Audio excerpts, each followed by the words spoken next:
La déconfessionnalisation des écoles, à l'époque, ça a été un gros débat. J'ai fait le tour de la province pour informer les gens. Bon, c'était quoi l'école neutre, si vous voulez. Bon, mais par contre, ça, pour moi, ça a été un dossier où j'ai travaillé très fort parce que je trouvais que c'était pas simple, c'était pas facile, surtout dans le contexte que nous avons été élevés, nous.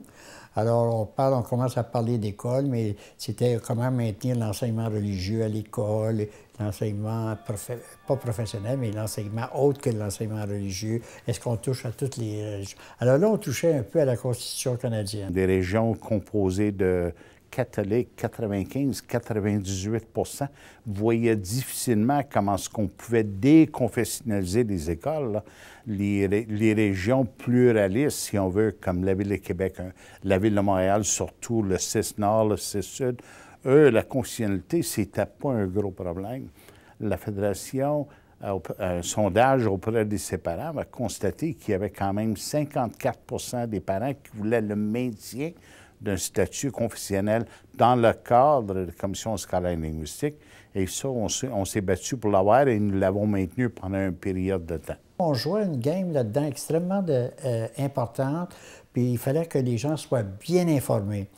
Et à partir du moment où il y a eu une espèce de sondage qui s'est fait par nous, les parents, des consultations que moi j'ai courues partout en province pour essayer de les informer. Puis région oblige, vous savez, des régions, on ne pense pas comme la même chose qu'à Montréal ou à banlieue ou quelque chose comme ça.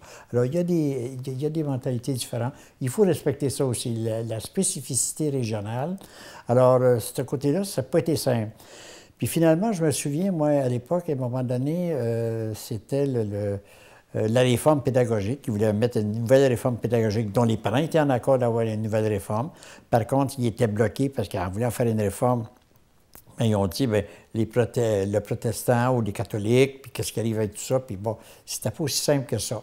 Alors là, finalement, il y a un ministre qui est arrivé à un moment donné, et puis il dit, on va faire la réforme comme on le pense, en déconfessionnalisant. Mais l'application, tout ce qui touche à la déconfessionnalisation, tout ce qui touche à tout l'aspect de la Constitution canadienne, lorsque la Cour suprême du Canada se prononcera à ce sujet-là, à ce moment-là, on l'appliquera, sinon ça va tomber. Mais entre-temps, parce que c'est très long, entre-temps, on va l'appliquer juste la partie de la réforme. Et c'est ce qui avait réussi.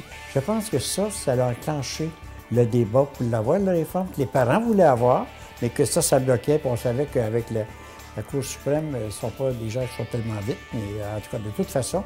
Alors, ça a été un point majeur, je pense, de ma présidence.